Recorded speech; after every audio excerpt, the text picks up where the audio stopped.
like right now? I mean, you're trying to get ready for a bowl game. You're trying to keep your players. You're trying to look for players. Has it ever been this busy for you at this time of the year? No, I think you hit December and you get right into the roster management retention piece, and then you have your signing day. So you're recruiting your high school guys to sign, and you used to be on the road doing that. You're doing that from your offices now. And then signing day ends, and now okay, here's the guys that are coming back, here's the guys that are going in the portal, and now you start recruiting the portal. And so you're going through that piece, and 6,300 guys, to look at. It's a lot of film. And then you're getting ready for a bowl game, so you're starting to game plan your opponent, for us ECU, and building out your practices, your calendar. And by the way, the guys are in finals and did a great job. Really proud of our team. 71 guys over a 3.0 this semester, which is a record. So really proud of them, and thankful to Ashley and her team, our academic center. And by the way, you also have your kids home and your wife, if you're married, and you're trying to have family time, right? So you're balancing a lot. And in some cases like ours, there's staff openings, and so, you're behind the scenes either interviewing people or talking to guys on your staff. So there's a lot. It's multitasking at its finest right now. And I'm looking forward to just getting to the bowl, to be honest, and coaching. It'll be fun just to get there and be part of that with the families, the coaches, the players, and get into that competition. Roster retention, you mentioned you guys are able to be pretty successful in keeping a lot of people around. What kind of went into that from your point of view to be able to keep the amount of guys you did? Well, I think it speaks to our team, our culture, our family, the level of treatment that they get here, how we develop people. They know they're getting better. I think they enjoy the daily interactions. They see the progress. They're excited about what's happening within the walls. And there's trust, and I think when you don't have those things, that's when you see, and I will say this, the portal is good for some guys. It is. I think it's great when a guy's been on your team for 3 or 4 years, he's graduated, he's not playing, and he wants to get on the field in his last year, yeah, let's try to help you do that. And so there are positives to it as well. I think the biggest issue, and it's been well said by a lot of coaches, is the timing of this with the bowl games and how it's impacting the team's abilities to field a team in some cases, but to have it too deep in other cases.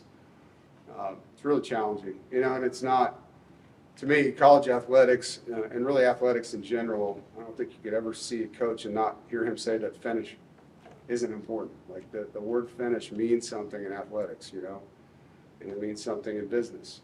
And our calendar is set up to prevent that in some cases for the athletes, for the teams, and so hopefully, we can get some really good people together after the season and come up with a better way to serve everybody involved in this thing, because it needs to happen. Like for college football, it needs to happen for these bowl games, for these teams, for these coaches, for the players. They need to have a calendar that, to me, allows finish, and you see it in the NFL. I mean, their teams are together until their seasons are over. Their coaches are together until their seasons are over, I know it's a different calendar because they don't have academics involved, but there are ways to be, smart about serving the season. And I think that's really important for these athletes to be in a model that does that. They did adjust the December calendar slightly by moving signing day up. What impact do you think that had, if any? None. Yeah. I don't think it impacted us at all. I mean, it may have with other teams that dropped kids before the portal. We don't do that. But I didn't see any advantage to that, But we'll see where it goes. What are the thoughts on the JUCO ruling? Yeah, I haven't had a lot of time to process it. I'm happy for the guys on our team that get a benefit from that. Obviously, there's going to be a lot of questions. As you know, every decision has unintended consequences as well, and I haven't seen what those are yet. But there's guys on our team that are from junior colleges that are excited today. They were. They know they have another year or two of eligibility to finish a degree, to start a master's, to play with their brothers, and have the option of moving on to the NFL or staying for an extra year or two. Dave, how important is it to finish off this year with the win and get that good taste in your mouth and Yeah. looking towards next year? Yeah, it's really important. You know, it's been a long time, and started off here with a bunch of bowl wins. You know, and it's just, and then we had a bunch of one possession bowl losses with a lot of players, good players. Some didn't play in games, and like last year K-State game, I mean, there was 45 guys between the two teams that didn't play. You look at how many guys were in the portal and injured and so on. So I think the bowl dynamic has changed a lot.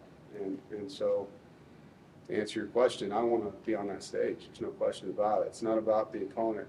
It's not. It's about winning a bowl game. And it helps momentum, but to me, it's more about closure, you know, for the season that you're just in and finishing it with an exclamation point. I know that this is a time where players get to shine that might not earlier in the season. You mentioned a couple of players last week that stood out. Are there any this week that kind of stood out? You know, I've been impressed. Josh Alexander on defense has gotten a lot of reps because we've rested some guys, and he's really gotten better. Jonathan Taylor's gotten a lot better. He's been an athlete the whole time, but you can see the improvement in his route running and his ball catching. He's always been fast, super competitive. But those two things have been fun to watch, you know, for us to see that. And a guy that's taken reps all year that's gotten a lot better, Lex Thomas. I mean, I said this after or before UNC. I thought it was his best week of practice, and he's continuing, you know, to get better. And so that's what's so important about the bowl for the team, you know, is the visual for the coaches to see where these guys are at and then to be able to provide really honest feedback going into the offseason for them. Is this a time too where CJ can really continue to stamp his mark on the team as this is my team? You know? Oh, he's been doing that. I mean, that doesn't change at quarterback, and obviously his confidence just grows as he plays more and more. But that's been happening for a while. Yeah. What's the process been like to get to know, and you don't have to say any specific players, but to get to know some players who maybe a week ago you didn't know exist, but that's the calendar that you've been forced with. Talking about like transfers? Yeah, just, you know, the speed dating nature of Yeah. adding players late in the process. Yeah, it's tough. I mean, we've had, I don't know how many, but over 10, you know, in the last 2 weeks come through here, and they're not high school visits where they're there for 48 hours. They're literally going from school to school to school because their window's tight too. And so you may get them for 24 hours, 36, at the most 48, and you're doing as much as you can before they get here. So know that too, like you're calling people you know that know them and trying to get as much detail about these guys as you can. Because the last thing for them we want is for not to fit either. You know, I mean, I don't want to bring a guy here and he doesn't fit our culture. Like, that's not good for him. And so we're trying to figure that out. You know, who is this guy? How's he wired? What's he like in the weight room? How does he handle adversity? All those things. Obviously, you're studying film and have transcripts, but who the guy is, you know, trying to figure that out with phone calls and conversations. And then you get them here and there's a lot of eyes on them. There's a lot of conversation. And then they're off to the next school or they're making a decision, you know, so it's crazy. It's different. Yesterday, we talked to Trevally, and he spoke so highly of Coach Autry Lindsay. How have you seen the team kind of embrace Freddie and his role? Yeah, you know, Freddie's done a great job. One of the things he does for us is our freshman focus, which is teaching guys about NC State and the culture of our team when they get here for that first semester. And so he has a special relationship with all the kids that have been here since he's been doing that. And it's going on 3 years that we've had this program. And so it's both sides of the ball. These guys know him differently because he spends time with them. And obviously he's an alum. So, you know, this is important to him, whether he's the coordinator or not, to do the best that he can for all these guys. And he genuinely cares about them. So it's been fun to see him doing that, and Isaiah Moore in a new role doing that as well. It's, as a, you know, former position coach, defensive coach, I'm enjoying watching it. You guys will play in the military bowl next week. You have a couple of staff members that have previously served. Is it kind of special to be able to share that moment with them next week? Yeah, you know, I talked to those guys during our Military Appreciation Week. I haven't talked to them leading up to this game about it, but I do know how much that meant to them, you know, and obviously being at Annapolis, I think it would be cool for everybody, but for guys that served, a lot extra probably for them. You and the pageantry of it. Even in the midst of the transfer portal, you've always been a big advocate of high school recruiting. With the JUCO ruling, you see that playing any effect with? Yeah, no, I do. I mean, it's like you're recruiting a prep school or a mission trip player now that comes in 2 years older, with the same eligibility as a high school player. So there's going to be a lot of eyes on the junior colleges, and I don't know if that'll help their enrollment now or what, but it's unique to be able to take a guy that's now going to be 20 instead of 18 that has the same eligibility, and he's been developed a little bit. He's played more. So yeah, I see a lot of benefit in that. Any That's one. thoughts on Dave Clausen? I know you've competed. Yeah. I texted Dave when I saw it. I'm going to miss competing against him. We've known each other since the MAC and have had a lot of good games against each other. I have a lot of respect for Dave, and obviously he did a tremendous job for Wake Forest, and it sounds like they're going to keep him around in an advisory role, which is great for him.